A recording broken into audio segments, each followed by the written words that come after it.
नमस्ते साथियों, तो आज फिर हम आ गए हैं। ये हमारी दूसरी क्लास है जो कि फोर्थ ग्रेड के लिए है। तो देखेंगे कि इसमें जो महत्वपूर्ण चीजें हैं, पूरे टॉपिक है, लगभग इसमें 10 से 15 टॉपिक के प्रश्न है। तो कोई भी एग्जाम हो जिसमें हिंदी आती है तो उसके लिए महत्वपूर्ण क्लास है। तो सबसे पहले तो देखिए हमारे पास में कौन सा प्रश्न है, सर्वनाम का प्रश्न है। तो आप मुझे कमेंट में बताइए कि सर्वनाम कितने प्रकार के होते हैं। 4 प्रकार के होते हैं या फिर 6 प्रकार के, है ना। बताना है आपको कमेंट में। और अच्छा होगा कि आप इनके नाम भी लिख के बता दो। ठीक, अब देखते हैं कि पहला प्रश्न क्या है। तू खुद पढ़ लेगा तो वह भी पढ़ लेगा। इस वाक्य में कौन सा सर्वनाम नहीं है। अब देखिए ये जो वाक्य दिया है इसमें कौन सा सर्वनाम नहीं पूछा है ना। तो हम देखेंगे कि पहला ऑप्शन हमारे पास में क्या है, अन्य पुरुषवाचक है। इसमें अन्य पुरुषवाचक आपको दिख रहा है क्या, तो देखेंगे ये तू क्या हो जाएगा, मध्यम पुरुष हो जाएगा। तू क्या हो जाएगा, मध्यम पुरुष। खुद क्या हो जाएगा, निजवाचक हो जाएगा।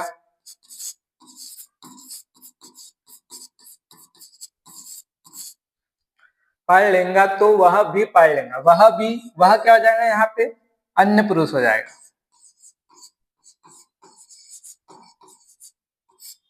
देखिए मध्यम पुरुष है, निजवाचक और अन्य पुरुष है। तो अन्य पुरुष भी है इसमें, निजवाचक भी है। ठीक है, अन्य पुरुष क्या है हमारे पास में, वह है।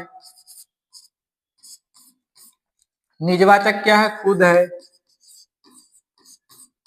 संबंधवाचक है क्या, नहीं। तो ये हमारा थर्ड वाला सही हो जाएगा। मध्यम पुरुष क्या है हमारे पास में, तू है ना। ठीक है, तो हमारे पास में तीसरा वाला सही हो जाएगा यहाँ पे। अब देखेंगे अगला प्रश्न है। देखिए हमारी दूसरी तीसरी कक्षा है ना। 2 कक्षाएं जो आपने नहीं देखी होंगी तो उसको भी देख लीजिए, प्ले लिस्ट में मिल जाएंगी आपको। अब देखिए रिक्शा किस भाषा का शब्द है, और ये शब्द बहुत प्रचलित है, 2-3 बार परीक्षाओं में आ भी चुका है, तो ये तो आपको याद होना चाहिए। अंग्रेजी का है क्या, नहीं है। पुर्तगाली है क्या, नहीं है। कौन सा है, तो ये है जापानी। थर्ड वाला सही हो जाएगा, देशज भी नहीं है। जापानी शब्द है रिक्शा। ठीक, देखिए परिपत्र किस श्रेणी में आता है। अब देखिए फोर्थ ग्रेड में क्या है, परिपत्र से भी मतलब जो कार्यालय हो गया है ना, पत्र हो गया, पत्र लिखन, इस पे भी प्रश्न बनते हैं। तो जो परिपत्र होता है वो किस श्रेणी में आता है, तो सामाजिक श्रेणी में आता है क्या, नहीं आता है। कार्यालय श्रेणी में आता है ना, तो दूसरा वाला क्या हो जाएगा, सही हो जाएगा। व्यक्तिगत भी नहीं, इसमें भी नहीं आता है ना, पारिवारिक पत्र में भी नहीं आता है। किसमें, कार्यालय पत्र में क्या आता है, परिपत्र आता है। ठीक है, अब अगला प्रश्न देखेंगे। देखिए किस शब्द में अन उपसर्ग नहीं है। क्या पूछा है, अन, यहाँ हलंत लगाया है ना। देखिए ये शब्द किससे मिलके बना है, ये बना है अ और नम्य से। ये नाम है, इसमें यह प्रत्यय है। ठीक है, अनशन है तो ये बना है अन और आसान। ठीक है, ऐसा नहीं तोड़ना कि ये अ निकाल दे फिर अन निकाल दो, पूरा आसान, है ना। ये शब्द नहीं होता है। आसन मतलब होता है भोजन, और अन लग गया जो उपवास करते हैं ना, अनशन पे बैठते हैं, तो वही है अनशन, है ना। अनृत, इसमें देखेंगे ये शब्द किससे बना है, इसमें भी अन उपसर्ग है और रित शब्द है। ठीक है, ये देखिए र लगा हुआ है। अनसुया, ये शब्द कैसे बना है, अन और असूया से।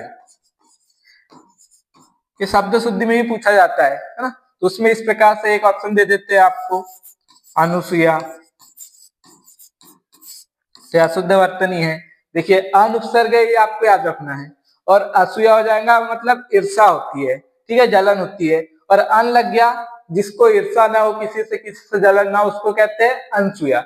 ये वर्तनी आपको याद रखना है। तो इसमें हमारे पास पहला ऑप्शन सही हो जाएगा, जिसमें कि अनुपसर्ग नहीं है, उसमें अउपसर्ग है। ठीक है, अब देखेंगे अगला। निम्नलिखित में से किस वर्ग में सभी शब्द पर्यायवाची नहीं है। इसमें चारों ऑप्शन में से किसी एक में कोई पर्यायवाची नहीं है तो देखेंगे। जैसे नगराज, नग मतलब क्या होता है, पर्वत होता है ना, तो पर्वतों का राजा किसको कहते हैं, हिमालय को, ये हिमालय का पर्यायवाची है। हिमगिरी, जो पर्वत होता है जिसपे बहुत हिम हो मतलब कि बर्फ हो, तो क्या है, हिमालय को कहते हैं। हिमाद्री, ये भी वही हो जाएगा हिम से, है ना। तो ये क्या हो गए, तीनों ही क्या है, हिमालय के पर्यायवाची है। चौथा सैलजा, तो ये सैलजा क्या है, सैल तो पर्वत हो जाता है, लेकिन जा लग गया तो ये किसका हो गया, ये पार्वती का हो गया।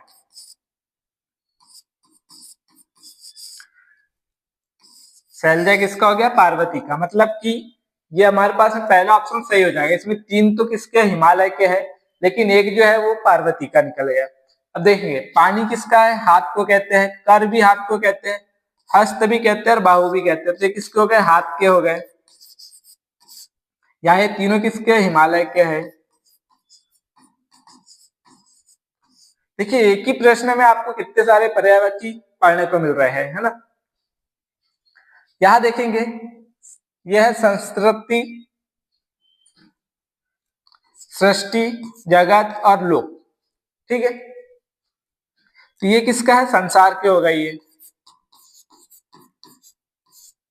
वही देखेंगे विद्रुम, प्रवाल, रक्तमणि, रक्तांग, ये होता है मूंगा के। मूंगा एक प्रकार से बोलना चाहिए कि एक जो जड़ी बूटी मतलब कि रत्न वगैरह होते हैं ना, जो अंगूठी में पहनते हैं, जो कहते हैं कि इस राशि के हिसाब से आपको याला रत्न पहनना चाहिए, उस प्रकार का होता है। ये समुद्र में होता है। तो देखिए ध्रुव मतलब क्या होता है, पेड़ होता है, लेकिन ये विशेष प्रकार का पेड़ होता है समुद्र में, जो कि एकदम पत्थर की तरह क्या हो जाता है, कठोर हो जाता है ना, और उसी से क्या बनता है, वो रत्न बन जाता है, इसलिए इसको विद्रुम कहते हैं। प्रवाल भी कहते हैं, रक्तमणि, वो एकदम खून के जैसे लाल लाल होता है मणि, ठीक है। रक्तांग भी इसी कारण कहते हैं कि उसका अंग कैसा होता है, लाल होता है। अब देखेंगे अगला प्रश्न, विलोम शब्दों का कौन सा युग्म गलत है, ठीक है। विलोम का कौन सा युग्म गलत है, मृदुल, कोमल, अल्पज्ञ, बहुज्ञ, उर्वरा, उसर, हे, ग्राह। हे और ग्राह है तो विलोम शब्द है। उर्वरा, उसर भी विलोम है आपस में। अल्पज्ञ और बहुज्ञ भी आपस में विलोम है। मृदुल और कोमल दोनों क्या है, समानार्थी है, दोनों क्या है, समानार्थी। इनका विलोम क्या बनना चाहिए, इनका विलोम बनेगा कठोर, ठीक है। मृदुल को ही क्या कहते हैं, कोमल कहते हैं, तो इसका विलोम क्या होना चाहिए, कठोर होना चाहिए। तो याला हमारे पास में ये सही हो जाएगा, ये विलोम गलत दिया हुआ है।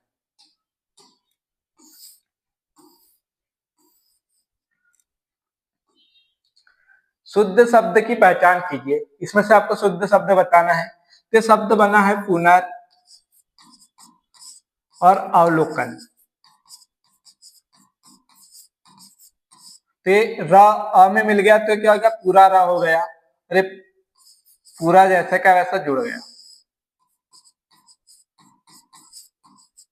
मतलब याला शब्द सही है, तो पहले हमारे पास में सही हो जाएगा। अभी दुरावस्था क्यों गलत है, क्योंकि ये शब्द बनता है दूर और अवस्था से। अब जब र में आ मिलेगा तो यहाँ पे र होगा, दुरावस्था होगा, ये शब्द क्या बनेगा, दुरावस्था। आ तो आएगा ही नहीं, यहाँ आ गया, इसलिए ये शब्द कैसा गलत है, इसकी शुद्ध वर्तनी दुरावस्था होंगी। अनाधिकार भी गलत है, इसमें भी वही अशुद्धि है, ये बनेगा अनधिकार। यहां भी आ गया, ये होना चाहिए अनधिकार, हानि होना चाहिए, ठीक है, ये भी गलत है। निरावलंबन में भी क्या है, वही गलती है, यह निर और अवलंबन, तो ये बनेगा निरावलंबन, ये निरावलंब है ना। तो देखिए यहां भी आ गया, ये गलती हो गई, तो शुद्ध कौन सा है, पहला वाला है, और बाकी तीनों अशुद्ध है। अब देखेंगे,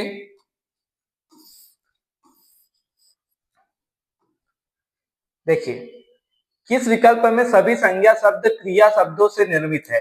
मतलब जो संज्ञा बनी हो किससे बनी होना चाहिए? क्रिया से बनी होना चाहिए।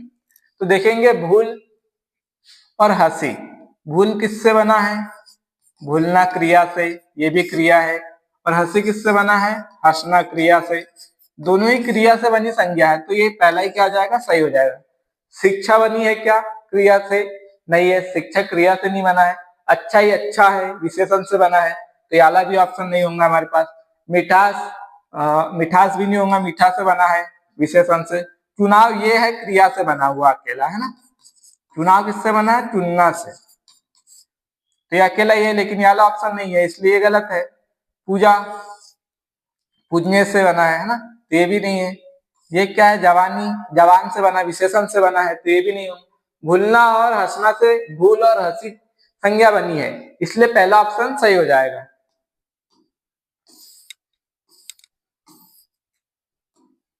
देखिए, निम्नलिखित में से किस शब्द का संधि विच्छेद सही नहीं है? परोपकार का पर और उपकार, पर उपकार नहीं करना है ना, पर और उपकार ही होगा, परोपकार बनेगा वो, ठीक है। जगदीश, जगदी और स, ये तो ऐसी तोड़ के अलग लिख दिया, मतलब यही वाला क्या है? गलत है। ये बनेगा जगत और ईश,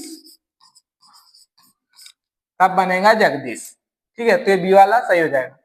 पित्राज्ञा क्या होगा? पित्र और आज्ञा सही है। नरेंद्र, नर और इंद्र, ये भी सही है।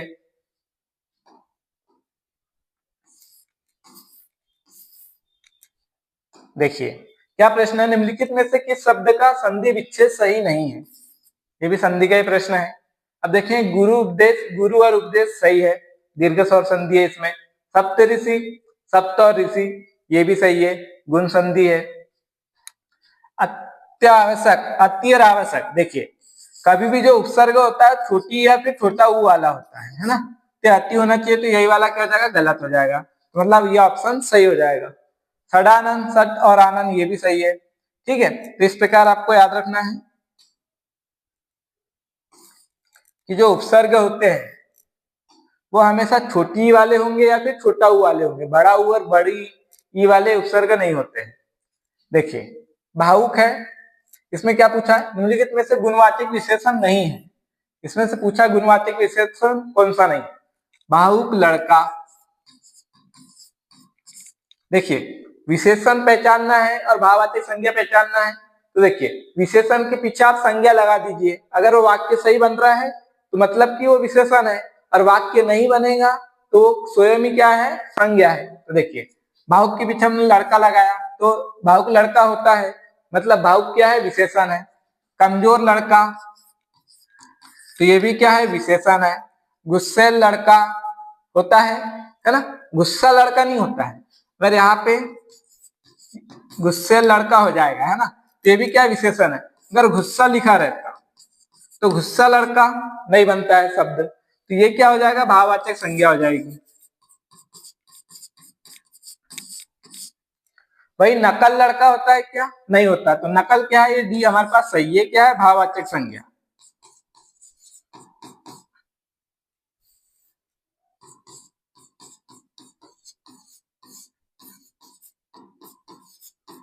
ठीक है, इसका विशेषण क्या बनेगा? इसका विशेषण बनेगा नकलची, नकलची। अब इसके पीछे हम लड़का लगा देंगे संज्ञा, तो ये हो रहा है ना, नकलची लड़का, ठीक।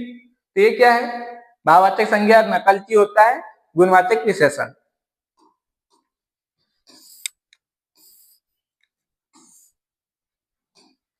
देखिए किस शब्द में वी प्रत्यय नहीं है?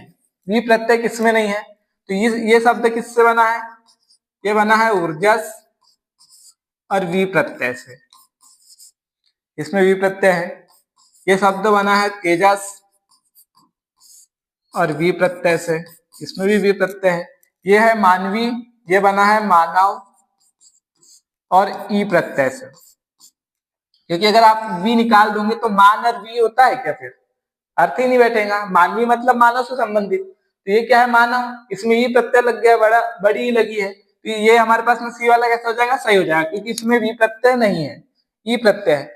मेधावी में, मेधा मतलब क्या होता है? बुद्धि होता है, ठीक है। ये मेधा और वी प्रत्यय, ये तीनों में वी प्रत्यय है, मानवी में ई प्रत्यय है।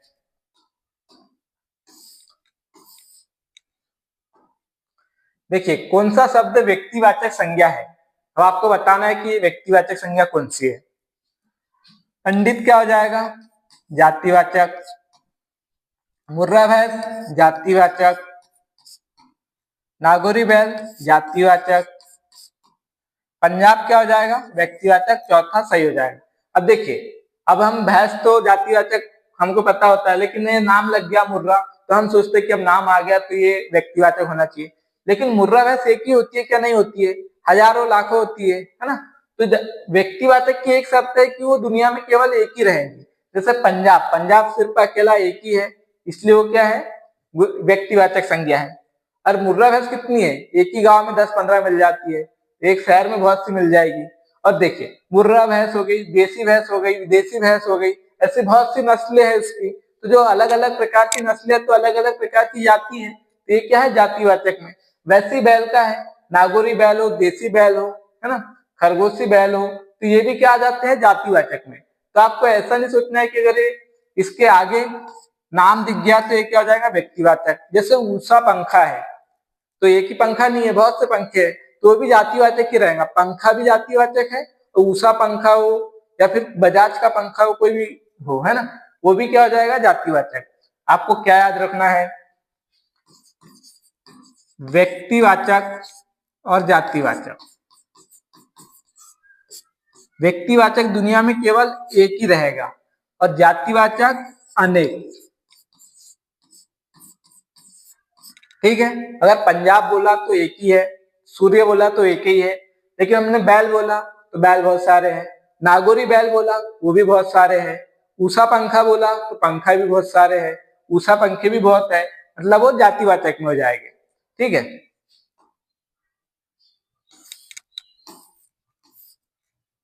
देखिए जिस विकारी शब्द के प्रयोग से हम किसी वस्तु के विषय में कुछ विधान करते हैं उसे कहते हैं। अब देखिए, विकारी शब्द के प्रयोग से किसी वस्तु के विषय में विधान करना, मतलब पता करना किसी वस्तु का कि वो स्त्रीलिंग में आएगा या पुल्लिंग में है। ठीक है, तो जैसे लड़का आ रहा है, लड़की आ रही है, तो रहा है, रही है, सबको जो भी वस्तु है उसका पता चलता है कि वो लड़का है, स्त्रीलिंग है या फिर पुल्लिंग है। तो किससे, क्रिया के कारण पता चलता है, तो क्रिया हमारे पास में सही हो जाएगा, है ना। ऐसे क्वेश्चन बनते हैं, 2-3 ही ऐसे क्वेश्चन है, तो मैं आपको करवा दूंगा, हर क्लास में 1-2 क्वेश्चन ऐसे लाते रहूंगा। तो ये क्रिया है ना, इसको आप एकदम याद कर ले, परीक्षा में आ चुका है प्रश्न, तो संभावना है कि आ भी सकता है ना।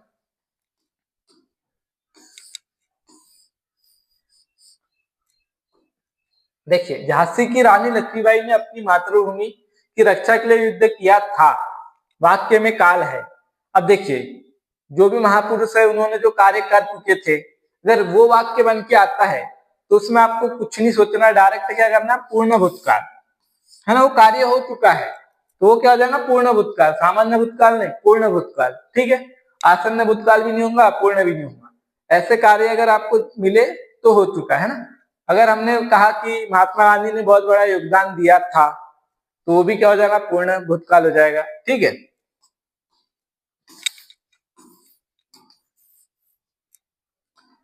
देखिए निम्नलिखित में से अशुद्ध वाक्य का चयन करना है आपको। एक कविताओं की पुस्तक दीजिए, तो एक कविता की नहीं होता है ना, यहाँ पे क्रम संबंधित अशुद्धि है, तो पहला ही वाक्य कैसा हो गया, अशुद्ध हो गया। क्या होना चाहिए, कविताओं की एक पुस्तक दीजिए। ठीक है, मैंने एक परीक्षा के लिए आवेदन किया, ये भी सही है। फल की एक दुकान से उसने केला खरीदा, ये भी वाक्य सही है। वह एक उपन्यास पढ़ रहा है, ये भी वाक्य सही है, तीनों में कोई गलती नहीं है। इसी में क्या है, क्रम संबंधित, एक तो यहाँ आना चाहिए था कि कविताओं की एक पुस्तक दो दीजिए, है ना, ये होना चाहिए था।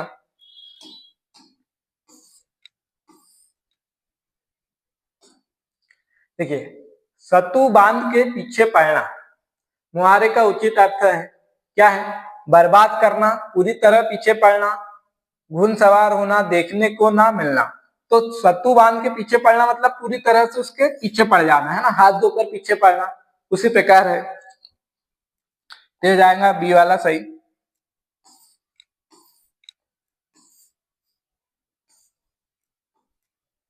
देखिए, जो बदला न जा सके के लिए एक उपयुक्त शब्द है। अब जो बदला न जा सके उसको क्या कहेंगे? नस्वर तो नहीं होगा, है ना? नस्वर जो मतलब कि क्या बोलना चाहिए, जो कभी नाश ना हो, उसके लिए होता है। अविकारी, है ना, ये हो जाएगा सही। विकारी क्या होता है? जिसमें परिवर्तन आ जाए, जो बदला जा सके। और अविकारी जिसको बदला न जा सके, तो उसके लिए एक वाक्य क्या हो जाए, एक शब्द हो जाएगा अविकारी। ठीक है, बाकी ये तो नहीं है। ये लास्ट प्रश्न था हमारे पास। धन्यवाद।